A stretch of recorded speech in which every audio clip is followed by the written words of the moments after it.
Hello my dear students, welcome back to our application. तो बहुत अच्छा गया है अभी तक के जितने भी पेपर गए हैं। ठीक है, मेरे पास बहुत से ऐसे स्टूडेंट हैं जिन्होंने हमारी यूट्यूब चैनल से या हमारी एप्लीकेशन से जिसने पेड कोर्स लेके पढ़ा है, या तो फिर जो ऐसे स्टूडेंट है जो यूट्यूब से या तो इम्पोर्टेंट देख के अगर पढ़ रहे हैं, तो बहुत से स्टूडेंट्स के मैसेजेस हैं। खास करके जो हमारी पेड एप्लीकेशन पे जो स्टूडेंट है उनके तो बहुत ऐसे मैसेजेस है ना कि सर बहुत अच्छा पेपर जा रहा है, क्योंकि जो इम्पोर्टेंट हम लोग ने दिया था एज इट इज बहुत सारे क्वेश्चन पूछे गए। ठीक है, आप चाहे तो देख सकते हो पेपर के साथ कंपेयर करके। ठीक है, झूठ तो नहीं बोलेंगे। तो चलिए देखते हैं अभी आज इकोनॉमिक्स के भी पेपर के क्वेश्चन। ठीक है, तो देखो यहाँ पर बहुत से स्टूडेंट ऐसे हैं जो इकोनॉमिक्स लेके बैठे हैं और उनको कुछ ऐसे क्वेश्चन है जो हम लोग को लगता है कि हाँ ये तो आपको करना ही चाहिए। और देखो ऐसा नहीं बोलूंगा सिर्फ यही करके जाओ। ठीक है, मैं कभी भी मेरे स्टूडेंट्स को ये नहीं बोलता हूँ कि मैं जो दे रहा हूँ उतना पढ़ो। हाँ, अगर स्टूडेंट्स पहले से तैयारी करता है तो बहुत अच्छी बात है, लेकिन अगर कोई स्टूडेंट ऐसा है ठीक है जो अभी तक कुछ नहीं पढ़ा, तो यार एटलीस्ट इतना तो पढ़ सकते हो। हाँ, ये हो जाता है उसके बाद लगता है कि भाई आप सेटिस्फाई नहीं हो जो हमारे इंपोर्टेंस है, तो फिर आप अपने हिसाब से भी तैयारी करो। ठीक है, तो आप अगर अपने हिसाब से भी थोड़ी तैयारी करते हो, हम लोगों ने जो दिया वो तैयारी कर लो पहले, तो अच्छी बात है, पेपर अच्छा ही जाने वाला है। ठीक है, चलो। तो यहाँ पर सबसे पहली बात है, what is the public expenditure diversification. ठीक है, ये अच्छे से कर लो। और देखो यहां से आपको लॉन्ग क्वेश्चन भी बनाते हैं, तो ऐसा नहीं है कि कभी कभी ऐसा भी होता है कि जो हम लोग ने शॉर्ट क्वेश्चन में दिया टॉपिक, उसी टॉपिक से लॉन्ग क्वेश्चन भी बना के पूछते हैं। ठीक है, बहुत बार क्या होता है कि शॉर्ट क्वेश्चन जो देते हैं ना वो डिफरेंट आ जाते हैं, पूरे पूरे अलग आते हैं। तो वो अलग नहीं होते, जैसे मैंने देखा था लगभग ऑडिट के केस में। ऑडिट के केस में क्या होता था, जो भी शॉर्ट क्वेश्चन आए थे ना, वो लॉन्ग क्वेश्चन जो हम लोगों ने इंपोर्टेंट के दिए थे ना, उसमें से बना बना के टॉपिक पूछे। ठीक है, तो अगर जिसने लॉन्ग क्वेश्चन ढंग से पढ़ा है उसको आ जाएगा। Name of the institution that provide finance to the MSME. Okay, MSME को कौन कौन से जो इंस्टीट्यूशन है वो फाइनेंस प्रोवाइड करती है। State the main sector of the Indian economy. Okay, what is the goods and service tax. ठीक है, and when it is implemented in India. ठीक है, सबको पता होगा। What is the demonetization of the currency and state the object of the world trade organization. ये बहुत अच्छा क्वेश्चन है, करके जाना। State the object of the foreign trade policy, ये नया टॉपिक है, ये तो पढ़ के जाना। ये दो टॉपिक कभी छोड़ना मत। और ये भी, क्योंकि यहां से लॉन्ग क्वेश्चन भी बनेंगे, शॉर्ट भी बनेंगे। State the main determinant of the poverty in India. What is the privatisation in Indian economy. State the main component of the research. What is the tax on the what is tax on goods and service tax and when it is implemented। अच्छा, ये निकाल देना, ये निकाल देना, ये repeat हो गया। ये दो बार पूछ लिया, ऊपर भी आ चुका, यहां पर आ चुका, यहां पर आ चुका। चलो, और एक बहुत important question, what is black money. ठीक है, जो अभी अपने इंडिया की जो करंट सिचुएशन है उसमें सबसे प्रॉब्लमेटिक चीज ब्लैक मनी। ठीक है, तो ये तो पूछेंगे, बहुत अच्छा टॉपिक है। What is Aadhaar identification card. ठीक है, मतलब आधार आइडेंटिफिकेशन कार्ड क्या है। When was the world trade organization establish. अब देखो मैंने जो दिया है ना वो आपको दे तो रखा है, अब इसमें से ऐसा नहीं कि इतना ही करके जाना, बिकॉज शॉर्ट क्वेश्चन देखो ऐसा नहीं है कि यार इतने में से ही कुछ पूछेंगे। लॉन्ग क्वेश्चन में जो टॉपिक पढ़ते हो ना उसमें से भी छोटे छोटे जो पैराग्राफ होते हैं वहां से शॉर्ट क्वेश्चन आते हैं। ठीक है, तो ये तो मैंने बोला है कि इतने को ध्यान से पढ़ के रहो। ठीक है, अब जो लॉन्ग क्वेश्चन है उसकी बात करते हैं।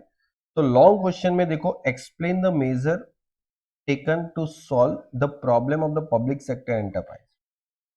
इंपोर्टेंस 14 मार्क्स के लिए। Explain the role of the service sector in India and gross domestic product, foreign direct investment and export earning.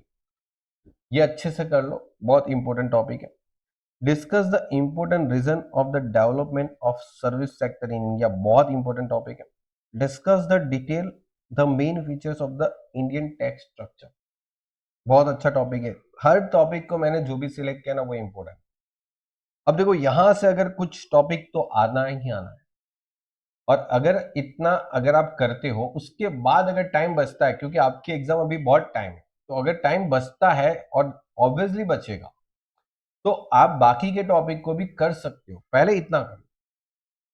Discuss the position of the service sector in India with the reference to GDP and per capita income, poverty reduction और employment. ये भी बहुत important, बहुत बहुत बहुत important. अब देखो यहां पर ये जो सवाल पूछ रहे हैं ना, उसमें आपको बहुत कुछ यहां पर अंडर आपको पूछ लिया है।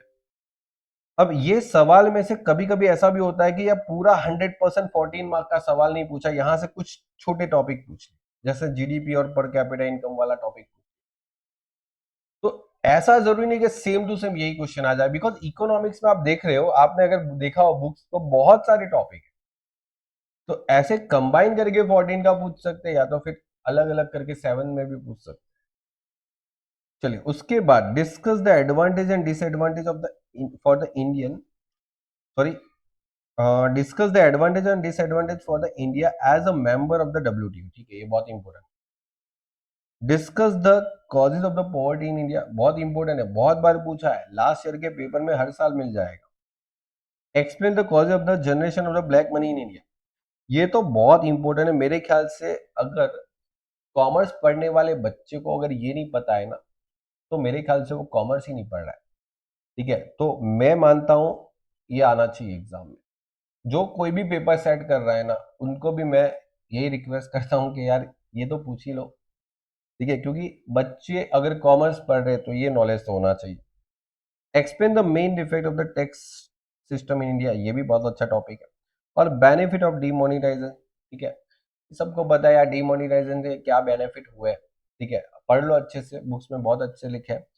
ठीक है, चलिए फिर उसके बाद बात करेंगे problem of MSME industry, important.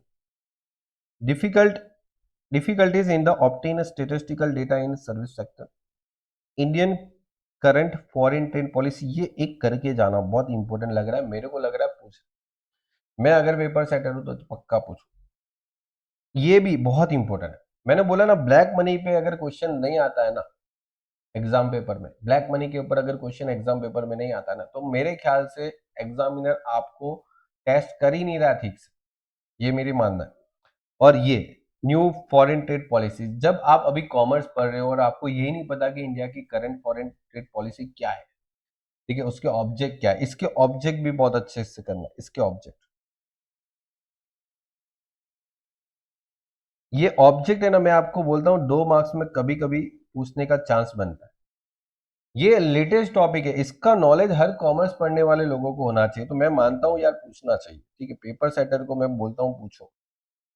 Reason for the development of the service sector, effect of the, sorry, effect of economic reform, goods and service tax, GST. देखो मैंने मेरे हिसाब से जो भी इंपॉर्टेंट टॉपिक है वो दे दिए। अब मुझे जो लगा इंपॉर्टेंट वो मैंने दिए। मैंने बोला भी है कि इतने टॉपिक तो 100% आने चाहिए, लेकिन अगर आपको इतना करने से फुर्सत मिल जाए ना, तो आप बाकी का टॉपिक भी करो। मैं कभी भी ये नहीं बोलता हूँ कि आप मेरे किए गए इंपॉर्टेंट ही सिर्फ करो। मैं हमेशा बोलता हूँ कि अगर आप कुछ नहीं पढ़े तो पहले जो मैं दे रहा हूँ वो पढ़ लो, क्योंकि और तो कोई ऑप्शन नहीं है। ठीक है, और अगर वो हो गया उसके बाद अपना खुद का कुछ एक्स्ट्रा पढ़ लो। ठीक है, चलिए तो goodbye students, take care and good bye.